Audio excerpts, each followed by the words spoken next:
word ultra is typically used as a more powerful descriptive word than super. It's right there for us. So is ultra similar to hypersonic? Well, you could say yes and no. Yes, because in issue 66, Tails also absorbed the power rings with Sonic. Sonic became ultra and Tails became hyper. Why would their names be different? Well, you could say it was just to make them different in terms of names, or for Tails and nod at the old Sonic 3 and Knuckles video game. Or you could say Sonic or Tails has more potential than each other, and Hyper or Ultra are stronger. Whichever way, depending on what you think about the user's individual potential. Naturally, we say Sonic always has more potential though, because it's Sonic. So Ultra may very well be one more extra step above Hyper, but I'll make another video another day on that. It's hard to say right now, but the fact that he appears alongside Hyper Tails, at the very least, tells us Ultra is a concept similar to Hyper. What? And that means the power of 1 billion power rings may very well have the equivalent power of 1 Super Emerald, or 7 Chaos Emeralds. Rings in the Archie comics, power rings, are created by Nate Morgan and far more powerful than you could ever imagine. Remember, this isn't the video game Sonic. They don't serve as a basic purpose.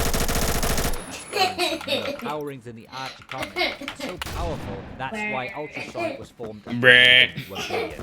And it is stated each ring has near limitless energy in terms of its power source. Maybe that means battery capacity, not in terms of how powerful it can actually be, but I'm guessing 2 of these rings together could be pretty much solidifying limitless.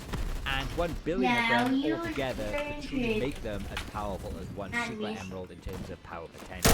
Just so this Nate Morgan created the power rings with the power of the Super. So there you have it. Rings in the Archie comics, you could say, are offspring of a Super Emerald, and also make connected Ultra Sonic to the Super Emerald power. Though it does seem that 1 billion power rings were needed for Ultra Sonic, but when it comes to the Super Emeralds, only 1 was needed, which shows you the actual power of a Super Emerald. Ultra Sonic's display of feats is very limited because of how much he appeared.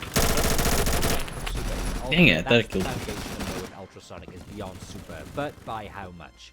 Ultra Sonic has the ability to fly as well as controlling and manipulating atoms at a molecular level. He is able to manipulate non-living matter by changing, such as turning air into a wall of water or turning a stone into a large upright.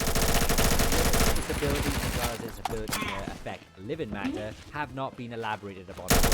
When you think about it, just like the 2 Feet Sonic Warrior song, he could really do anything, on top of what his previous supersonic form was capable of, because atoms are everywhere. Everything is made up from a molecular level. Ultrasonic has also been able to adapt this form depending on the environment, taken on 3 alternate appearances: Solar Sonic, Polar Sonic, and Eco Sonic. The abilities of these 3 forms are unknown, though presumably they would involve manipulation of fire, ice, light, or even resist to the desert's high temperature and ice's low temperature. He also has the ability to open up portals. He opens up a portal to the Zone of Silence, which means he may be able to open up other portals to other zones as well. After he did this, however, his form ran out, so cross over into different worlds, universes, and beyond. Ultrasonic has a strong enough resistance to time alteration as universal, and the only weakness he has is time limit.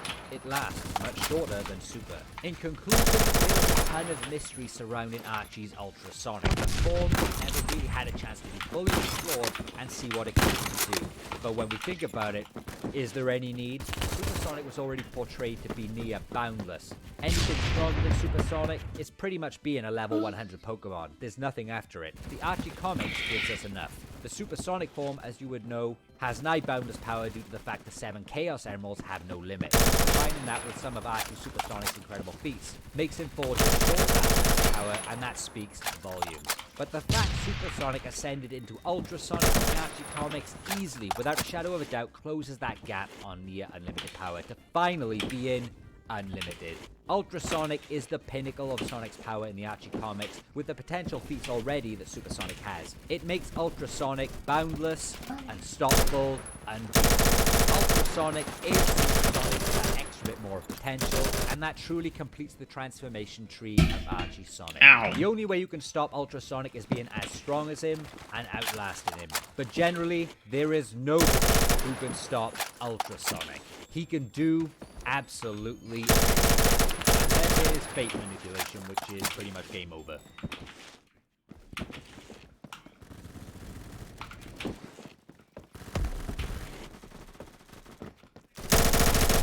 Back to Sonic's 3 and welcome back to our coverage of the Metal Virus arc. And if you thought everything leading up to this point was emotionally taxing, buckle in, because it gets pretty rough. And, well, after experienced in 2020, yeah, it hits home even harder, so fair warning. Now, the next few issues all take place at the same time, but that doesn't mean they're just spinning their wheels. Each issue actually follows and they all pertain to some very important events, and, well, you'll see. Okay, as you might see from this cover, they are indeed using a chow to show off a scary zombie image. Oh, who would have thought we'd see this? My goodness. And yeah, as you can see, your story is going to revolve around he attempts to come up with a cure for the virus. We go back in time just a little bit to Central City as it was first being invaded by Eggman. Yes, only an hour has passed after everything else we did. That's how quickly this whole mess spread. Now we see Tails with Tangle. Long and short of it, Tangle and Whisper tell Tails to get to work on the virus. They're gonna handle things. And we see Tails doing his best to remain undetected in his workshop, which might be hard if all of his machines are making all these beepy noises, as one of them is as Sonic gives him a call, and Sonic tells him to town, just checking in, with Tails telling him that the data from the bioscanner to track his biometrics to see if there's any connection between Sonic's for the virus. He says that the information is coming through to Tails' workshop perfectly, so he has everything he needs to get to work on a cure on his end of things. Remain, again, unaffected by the zombies.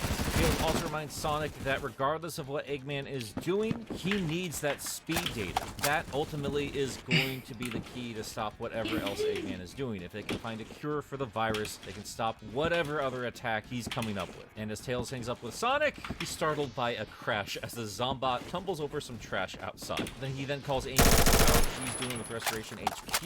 And long and short of it, Amy is checking in to see if they need to send over any shuttles. Tails isn't sure, so he's going to check in with Tangle and Whisper to see what kind of resources they might need from Restoration HQ. Then we come back to the duo having some fun, creative action. Always a fun time to see. And yeah, as we already know from the chaotic end of things, this is going to be where they send everybody down to the docks, all that fun stuff. We don't need to focus. The main story we have to focus on is Tails and how he's going to come up with a cure. And showing off Tails' brilliance, he flips over to a hologram that shows basically what we saw when Eggman first showed off the metal virus. Tails has kind of figured it out. He understands the basic structure, explaining that it acts like a live virus. Speaking out loud, so the reader understands what he's thinking, and, you know, maybe this is just how he problem solves, just talking out loud. He points out that he knows Sonic's speed deteriorates the virus structure, and how does he apply that to everything else happening here? They can't risk a vaccine that's too weak or only partially effective. They got to get this right on the first go. And to test out some more experiments, he's of the virus itself. So his power glove and head on trying to remain undetected by zombots. He freezes for a second as flickies fly overhead, but thankfully they don't notice him. He grabs a sample of the stuff and gives himself a nice cheer as we see a couple of chow over the horizon of his face-shaped workshop. The comic then cuts over to Zeti Castle, which you might recall from Sonic Lost World. Every and this time. is here to help establish these characters, as even if you are familiar with who they are from that game, this is the first time they've appeared in the comics, and they are going to be very important to the third act of this story. As you might recall, Starline dug up some information about the whole Lost World situation, and has decided that he is going to meet with the Zeti to concoct a plan to control the zombies. As we know, that the more the virus spreads, the less we over the entire thing. And Starline is doing his best to circumvent any future issues by using these guys who can control robots. Now, if you might remember, everything kind of went to shit in Lost World between the Zeti, Eggman, and Sonic, so this is a tense moment for Starline, but he tries to muster up as much bravado as possible. He says that this is an opportunity to make amends with Eggman commanding Crazy Power to destroy Sonic the Hedgehog. Davok, the big red Bowser dude right here, is surprisingly agreeable with this plan of action. If you're familiar with the Sonic franchise, you already know that Starline and all of the Zeddy are all garbage trash creatures. So this polite garbage is clearly just a ruse for the other, and yeah, as soon as both of them part ways, they both start talking trash about the other behind their back, with the Sandbox explaining that, yeah, no, we're gonna capitalize on their foolishness, we're gonna basically take over the world. And Starline's basically let's not waste our time there. They're both playing a double cross.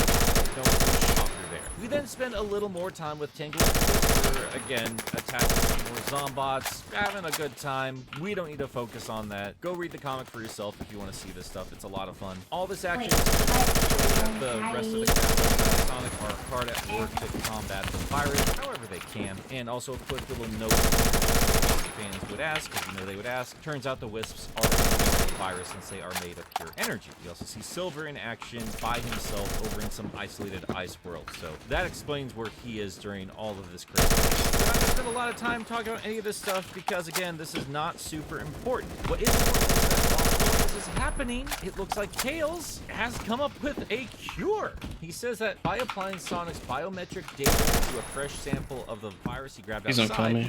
Oh wait, I didn't know. Test models for immunization and even reversal of connotation. Basically, he's saying that he can find data of Sonic's speed with the virus, and came up with the cure. They don't really go into any further detail than that. We don't actually know why Sonic's combating this stuff. Long and short of it, Tails is he says he's just going to go upload it to the server at Restoration HQ. He's going to head on out to meet up with Tangle and Whisper, but an alarm goes off. And it turns out that the two metal virused up Chow are wrecking up his wires, meaning he won't be able to upload the data. But Tails, being the smart boy he is, doesn't panic. He's instead just gonna grab the server blade and plug it in manually. Bruh! Oh, okay, it was a Still shotgun. a chance to get this all set up. I didn't know what the heck he was holding. But unfortunately, at the same time, a Zombot crashes through Sonic Tails, who then drops the blade, destroying the Tails.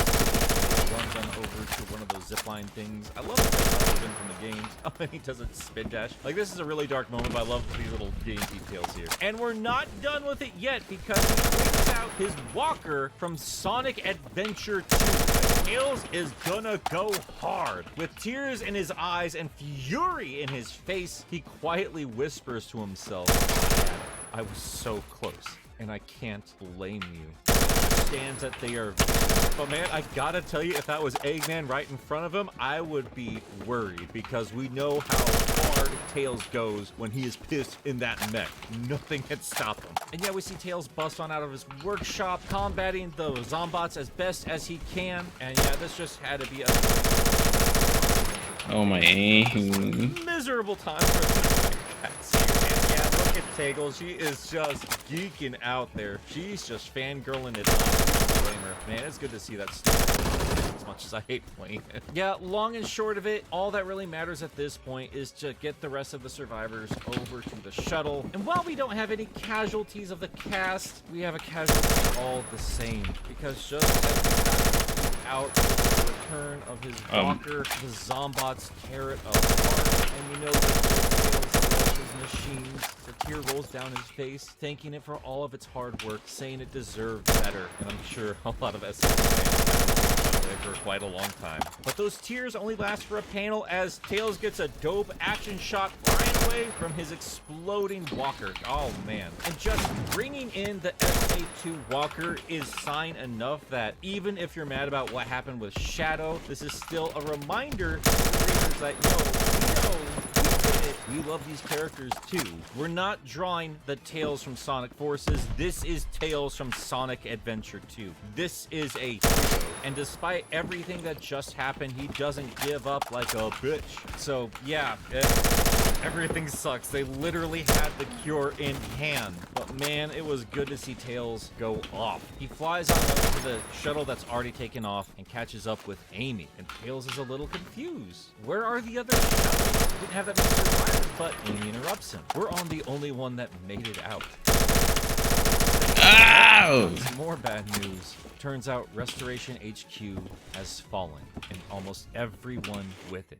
And now we're gonna dial back the clock and figure out exactly how that happened, as the next issue follows Amy and the Restoration HQ as everything was going on. We kick things off with Amy explaining that Sonic's running around getting data for Tails, and Tails is doing the research at Central City. Silver's there, Vector's up, still over there. It doesn't matter. Catch people up if you have just spent a month away. No. Long and short of it, Amy is trying her best to allocate the resources and heroes at her disposal to combat this insane virus, and the poor girl is super overwhelmed. Then we have the cheerful Cream hopping in, saying it's break time, and then between these awful little characters. Amy asks, how do you do it? Cream just adorably, like, it's my mother's recipe, and she learned it from her mother. She's like, and Sunny, and well, Cream gets a little real here. She says it isn't easy. Still can't sleep very well. I dream of cheese, chocolate, and what happened. And with tears in her eyes, Cream says that, but she knows that her mother's afraid too. She sees everyone hiding here is scared, and that Okay, what just? Put Hey, the biggest smile on her you face. punk! You hacked and then left. It's corny and it's cheesy, and it is so very, very important to have that kind of a mindset when you're in a dire situation. That's cool. Cream is showing us yet again why the rest of Sonic's cast respects her as much as they do. Print screen? She's just a Print little kid. screen? And we have a very Okay, I guess sweet not. hug, and they're all chatting, and then Tails